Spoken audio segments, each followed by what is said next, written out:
Everyone, वो कुछ network issue के कारण कुछ वो प्रीवियस लेक्चर स्टॉप हो गया। देखिए हम आगे बात करते हैं।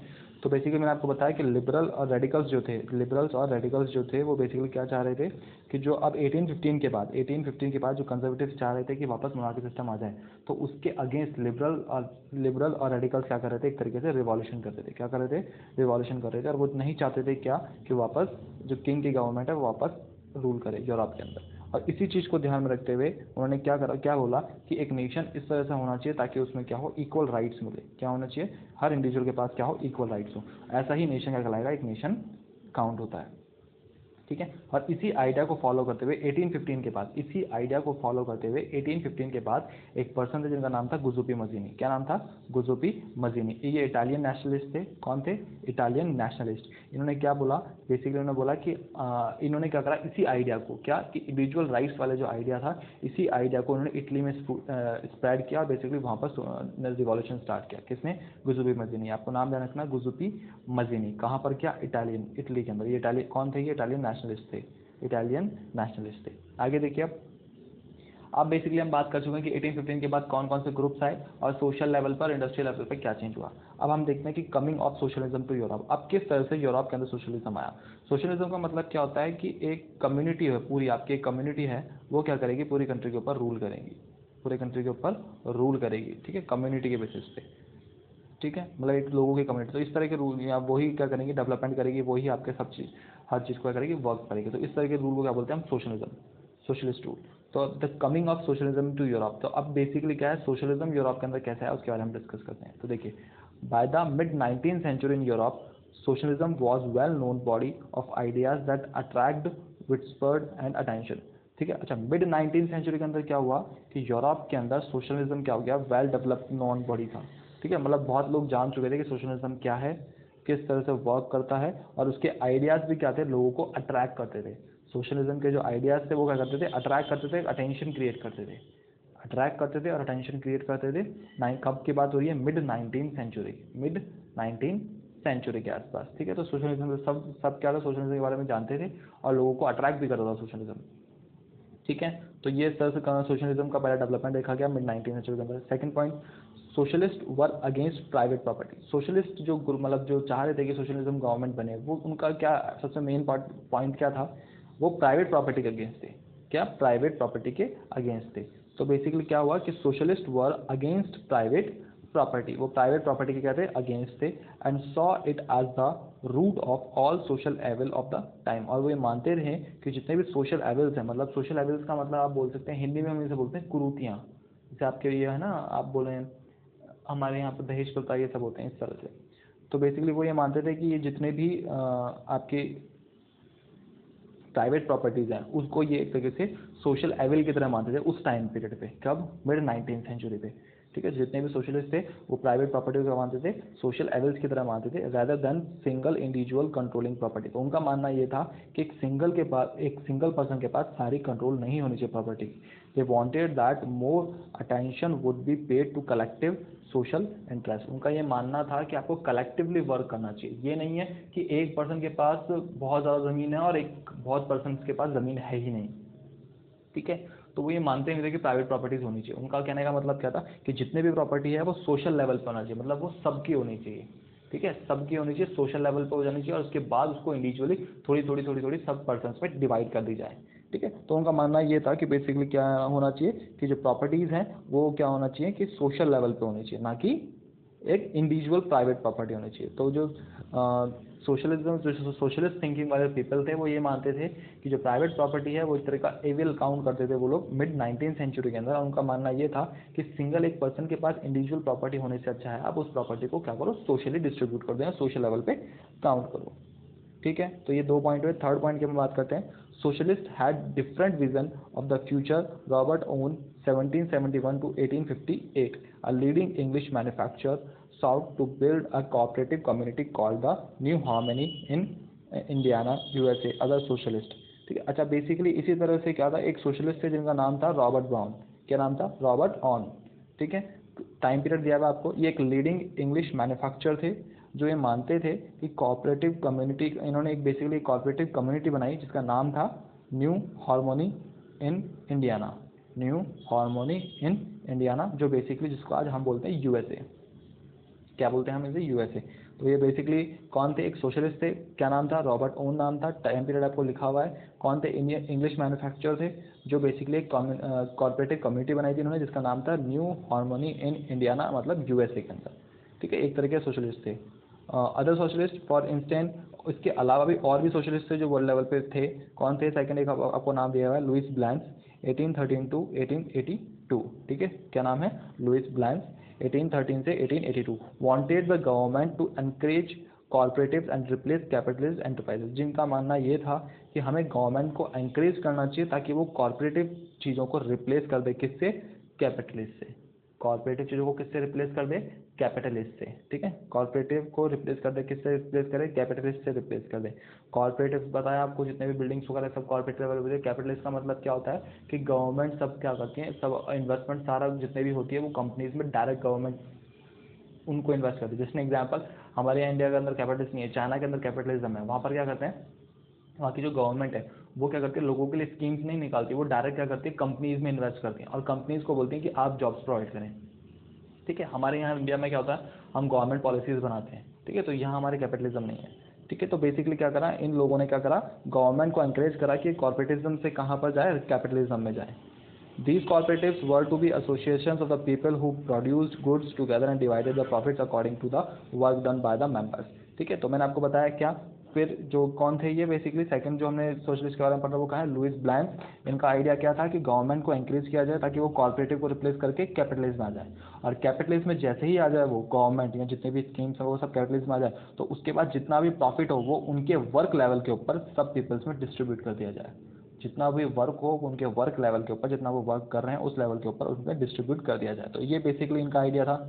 ठीक है, goods together divided the profits according to the work done by the members. ठीक है, जितना भी काम हो उसके अकॉर्डिंग, जिसका जितना प्रॉफिट हो, जितना जिसने काम किया है उस अकॉर्डिंग उसमें डिस्ट्रीब्यूट कर दिया। तो ये थिंकिंग किसकी थी? लुइस ब्लैंक की। रॉबर्ट ऑन की मैंने बता दी थिंकिंग आपको। और जो थर्ड है वो है कार्ल मार्क्स। कौन है? कार्ल मार्क्स, 1818 से 1883।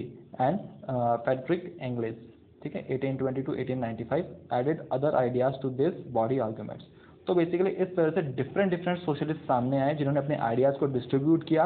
लोगों को इनके आइडियाज़ पसंद आए, लोग अट्रैक्ट हुए, लोगों को अटेंशन मिली इनके आइडियाज़ से, उनको लगा कि हाँ भाई ये सही कह रहे हैं, और ये फैक्ट भी है। अभी आज भी देखा जाए तो आप दो तरीके से मान सकते हैं कि जो ज़्यादा रिच पीपल हैं वो बहुत ही ज़्यादा रिच हैं, मिडिल क्लास है, और लोअर क्लास बिल्कुल ही लोअर क्लास है। तो ये क्या होना चाहिए, इन सब चीज़ों का लेवल होना चाहिए, मतलब कोई भी हाइयर नहीं हो, कोई भी लोअर नहीं हो, सब क्या हो, मिडिल क्लास हो, एक एवरेज लेवल के ऊपर। ठीक है, तो ये सोशलिस्ट मानते थे कि इस तरह की गवर्नमेंट होनी चाहिए। तो अलग अलग सोशलिस्ट का हमने देखा, एक हमने देखा रॉबर्ट ऑन की क्या थिंकिंग थी, उसके बाद हमने देखा लुइस ब्लैंक की क्या थिंकिंग थी, और उसके बाद दो के हमने नाम देखे, कार्ल मार्क्स 1818 से 1883, और दूसरा था हमारे फ्रेडरिक इंग्लिश। ठीक है, जिनका टाइम पीरियड था 1820 टू 1895। तो इन दो के तो आपको वर्क ध्यान रखना है। रॉबर्ट ऑन का, इन्होंने क्या किया था कि कॉर्पोरेटिव्स को हटा के एक कम्युनिटी बनाई थी इन्होंने, new harmony in Indiana, USA के अंदर। और एक दूसरे सोशलिस्ट थे जिनका नाम क्या था, लुइस ब्रांड। बेसिकली वो क्या चाह रहे थे, वो उनका कहना था कि हमें गवर्नमेंट को एनकरेज करना चाहिए और कॉर्पोरेटिव को रिप्लेस करके कैपिटलिज्म लाना चाहिए। क्या लाना चाहिए? कैपिटलिज्म लाना चाहिए। और बेसिकली कैपिटलिस्ट के बेसिस पे जो भी गुड्स बन रहे हैं टुगेदर, उसका जो भी प्रॉफिट हो रहा है वो प्रॉफिट इंडिविजुअल पर्सन के अंदर उनके वर्क बेसिस पे डिस्ट्रीब्यूट कर देना चाहिए। ठीक है, जितना भी प्रॉफिट हो रहा है तो जिसने जितना काम करा उस लेवल के परसेंटेज के बेसिस पे उनका प्रॉफिट उसमें डिस्ट्रीब्यूट कर देना चाहिए। और उसके अलावा कार्ल मार्क्स की एक थ्योरी है आपके, और एक फ्रेंडिश इंग्लिश की। ठीक है, इन थ्योरीज के बारे में आपको डिटेल में नहीं पढ़ना, बस खाली नाम ध्यान रखना है, उनके टाइम पीरियड्स को बारे में ध्यान रखना है।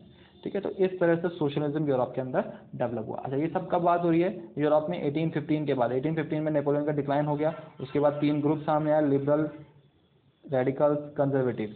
इन तीनों के लेवल के ऊपर, सोशल लेवल के ऊपर और इंडस्ट्रियल लेवल के ऊपर क्या चेंज हुआ वो हमने देख लिया अभी सेकंड पॉइंट के अंदर। ठीक है, सोशल इंडस्ट्रियल लेवल पे क्या चेंज हुआ। अब सोशल इंडस्ट्रियल लेवल पे चेंज तो हुआ, बट उसके बाद क्या हुआ, ना तो मोनार्की सिस्टम आया और ना डेमोक्रेसी आई। क्या आया? सोशलिज्म आया। क्या डेवलप हुआ? सोशलिज्म बता दिया मैंने आपको, एक कम्युनिटी के बेसिस पर डेवलपमेंट होता है। ठीक है, क्या आया? सोशलिज्म। अब सोशलिज्म किस तरह से आया वो मैंने आपको यहाँ डिस्कस कर लिया। अब हम बात करते हैं कि सोशलिज्म को सपोर्ट कैसे मिला।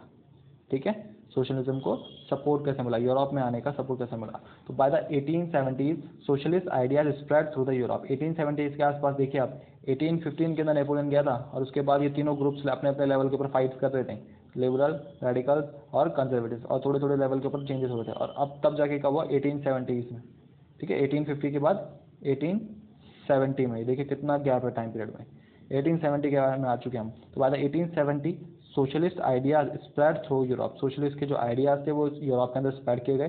And international body was formed, namely the second international workers in England, ठीक है, एक इंटरनेशनल लेवल के ऊपर एक बॉडी बनाई गई, बॉडी का मतलब होता है ग्रुप बनाया गया, ठीक है, वाज फॉर्म्ड, नेम क्या था उसका, द सेकंड इंटरनेशनल, ठीक है, क्या था, the second international workers in England and Germany began forming association to fight for the better living and working condition. अब इस जैसे ही ये स्प्रेड होने लगा, उसके बाद क्या हुआ कि इंग्लैंड और जो जर्मनी के वर्कर्स थे उन्होंने भी यूरोप के अंदर ये जो चेंजेस हुए इसको देखते हुए क्या करा, स्टार्ट कर दिया, क्या, उन्होंने फाइट स्टार्ट कर दी। फाइट मतलब लड़ना नहीं, रिवॉल्यूशन, एक तरह से रिवॉल्यूशन स्टार्ट किया, किसके लिए, for better living and working condition, ठीक है, अच्छी वर्किंग कंडीशन मिले और एक अच्छी लाइफ मिले उन्हें, इसके लिए क्या करना स्टार्ट किया उन्होंने, रिवॉल्यूशन स्टार्ट किए, फाइट अगेंस्ट स्टार्ट किए। Set up funds to help members in times to distress and demand reduction of the working hour, उन्होंने क्या डिमांड करी कि जो वर्किंग आवर्स है उन्हें कम किया जाए, और बेसिकली क्या करा उन्होंने अपने ग्रुप्स बना के क्या करा, फंड्स इकट्ठा स्टार्ट किए, फंड्स क्या करें, कलेक्ट करना स्टार्ट किया, क्या स्टार्ट किया, फंड्स कलेक्ट करना स्टार्ट किया, ताकि ये अपने किसी भी वर्कर को जब किसी हेल्प की रिक्वायरमेंट हो तो उन फंड से क्या कर सके, उसकी हेल्प कर सके, ठीक है। वर्किंग आवर को रिडक्शन करने की, मतलब कम करने की इन्होंने डिमांड करी, और क्या करा इन्होंने, राइट टू वोट की भी डिमांड करी, क्या डिमांड करी, राइट टू वोट, क्योंकि उस टाइम तक यूरोप के अंदर किसको वोटिंग राइट्स थे, जिनके पास केवल क्या थी, प्राइवेट प्रॉपर्टीज थी, ठीक है, तो राइट टू वोट की डिमांड करी। In Germany social democratic party won parliament seat, ठीक है, और जर्मनी में क्या हुआ, जो सोशल डेमोक्रेटिक पार्टी थी वो क्या हो गई, पार्लियामेंट में सीट जीत गई बाय 1905, ठीक है। अब 1870 से कब आ चुका, 1905 के अंदर socialist and the trade unionist formed a labour party, ठीक है, और सोशलिस्ट एंड ट्रेड जो यूनिस्ट थे उन्होंने क्या करा, एक लेबर पार्टी बनाई in Britain and socialist party in France, ठीक है। अब ये डिफरेंट डिफरेंट पार्टीज बनी, ये इतना ध्यान रखने की जरूरत है, ठीक है, आपके 10th में ये डिटेल में अभी आपको इतना ही ध्यान रखना है, ठीक है। हमको यहाँ तक तो ध्यान रखना ही है, आपके जो जो यहाँ तक आपको ध्यान रखना है वोटिंग राइट्स तक। अब उसके बाद ये जो चीज़ है ये एक्स्ट्रा है आपके लिए, अगर आपको ध्यान रख सकते हैं तो रख लीजिए, तो कोई दिक्कत नहीं। 1905 के अंदर क्या हुआ कि सोशलिस्ट डेमोक्रेटिक पार्टी ने सीट जीत ली, ठीक है, मतलब इलेक्शन के अंदर socialist and trade unionist formed labour party, उसके बाद एक लेबर पार्टी बनी कहाँ पर, ब्रिटेन में, and socialist party in France में, फ्रांस के अंदर एक पार्टी बनी, और इसी तरह से कहाँ बनी, ब्रिटेन में एक पार्टी बनी, ठीक है। their ideas did shape legislations but the government continued to be run by the conservatives, liberals and radicals, इनके आइडियाज दिन ब दिन शेप लाए गए, मतलब दिन ब दिन लोगों में डिस्ट्रीब्यूट होते गए, लेकिन फिर भी गवर्नमेंट कौन चला रहे थे एक तरीके से, कंजर्वेटिव, लिबरल और रेडिकल्स, क्योंकि बेसिकली 3 लेवल के ग्रुप थे, यही तीनों लेवल के ग्रुप्स क्या कर रहे थे, एक दूसरे से फाइट चल रही थी ग्रुप्स के अंदर, ठीक है। तो ये बेसिकली आपका था सोशलिज्म इन यूरोप, ठीक है। यूरोप बेसिकली फर्स्ट चैप्टर के आगे ही है, अगर आप इसको फर्स्ट चैप्टर में पढ़ना चाहें तो पढ़ सकते हैं, ठीक है। ये जो मैंने मार्क किया है, जस्ट अ मिनट, ये पूरा अगर आप फर्स्ट चैप्टर के साथ पढ़ना चाहें तो ये, और ये बेसिकली रशियन रिवॉल्यूशन आप यहाँ से छोड़ दीजिए, ये यहाँ से, ठीक है, ये भी आप क्या कर सकते हैं, पूरे फर्स्ट चैप्टर के कंबाइन में पढ़ सकते हैं, ठीक है। पूरा कंप्लीट फर्स्ट चैप्टर के आगे ही है ये, और ये जो रशियन रिवॉल्यूशन है ये इसके आगे की कहानी है, थोड़ा आइडिया दे रखा है आपको स्टार्टिंग में, तो आपको ये आप इसमें चाहे फर्स्ट चैप्टर में इंक्लूड ना करें, बाकी ये कंप्लीट फर्स्ट चैप्टर में आप इंक्लूड कर सकते हैं, और ये भी आप कंप्लीट फर्स्ट चैप्टर में इंक्लूड कर सकते हैं। अब इस यूरोप के अंदर जो रिवॉल्यूशन स्टार्ट हुआ, इसका डायरेक्टली इम्पैक्ट कहाँ पड़ा, रशिया के अंदर, कहाँ पड़ा, रशिया के अंदर। देखिए आप, ये जो यूरोप के अंदर ये जो नेशनलिज्म या जितने भी रिवॉल्यूशन स्टार्ट हुए, इसका इम्पैक्ट कहाँ पड़ा, रशिया के ऊपर, जिसको आप पहले क्या बोलते थे, USSR, ठीक है, और अब क्या बोलते हैं हम इसको, रशिया, ठीक है। तो इसका डायरेक्ट ये जो यूरोप था आपका, इसका इम्पैक्ट कहाँ पड़ा, रशिया के ऊपर पड़ा है, ठीक है। तो अब जो नेक्स्ट लेक्चर के हम बात करेंगे वो बात करेंगे रशियन रिवॉल्यूशंस के बारे में, ठीक है। तो रशिया के अंदर किस तरह से रिवॉल्यूशन स्टार्ट हुए, इनके बारे में हम नेक्स्ट लेक्चर में डिस्कस करेंगे।